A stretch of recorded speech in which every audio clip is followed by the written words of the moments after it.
தேனி விசிக மாவட்ட கட்சி தலைமை அலுவலகத்தில் 1ஆம் தேதி மதியம் 1 மணியளவில் பெரியகுளம் தனி சட்டமன்ற தொகுதி வேட்பாளர் அறிமுக கூட்டம் நடந்தது. நடைபெறவுள்ள சட்டமன்ற பொதுத் தேர்தலை முன்னிட்டு தேனி மாவட்டத்தில் பெரியகுளம் தனி சட்டமன்ற தொகுதிக்கு திமுக சார்பில் கூட்டணி கட்சி சார்பில் விசிகவிற்கு ஒதுக்கப்பட்ட நிலையில் அதன் வேட்பாளராக சக்திவேல் என்ற ஆற்றல் அரசு கட்சி தலைமையகம் அறிவித்தது. இதனைத் தொடர்ந்து தேனி விசிக மாவட்ட கட்சி தலைமை அலுவலகத்தில் வேட்பாளர் அறிமுக கூட்டம் நடந்தது. இந்த கூட்டத்திற்கு மாவட்ட செயலாளர் சுசி தமிழ்பாண்டியன் தலைமை வகித்தார்.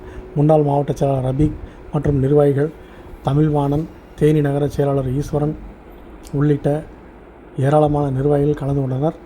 அப்போது பேசிய வேட்பாளர் சக்திவேல், வட மாவட்டங்களில் மட்டுமே விசிகவிற்கு பெரும்பான்மை இருப்பதாக இருந்த நிலையை மாற்றி தென் தமிழகத்திலும் அதிலும் குறிப்பாக பெரியகுளத்தில் வாக்கு விகிதம் விசிகவிற்கும் உள்ளது என்பதை நிரூபிக்கும் வகையில் தற்போது பெரியகுளம் தனி தொகுதி விசிகவிற்கு ஒதுக்கப்பட்டுள்ளது. இதை நிரூபிக்கும் வகையில் பெரும்பான்மையான வாக்கு வித்தியாசத்தில் பானை சின்னத்தில் வாக்களித்து வெற்றி பெறச் செய்து நம்மை நாம் நிரூபித்து கொள்ள வேண்டும். அதற்கு அனைவரும் முழு ஒத்துழைப்பு வழங்க வேண்டும் என்று பேசினார்.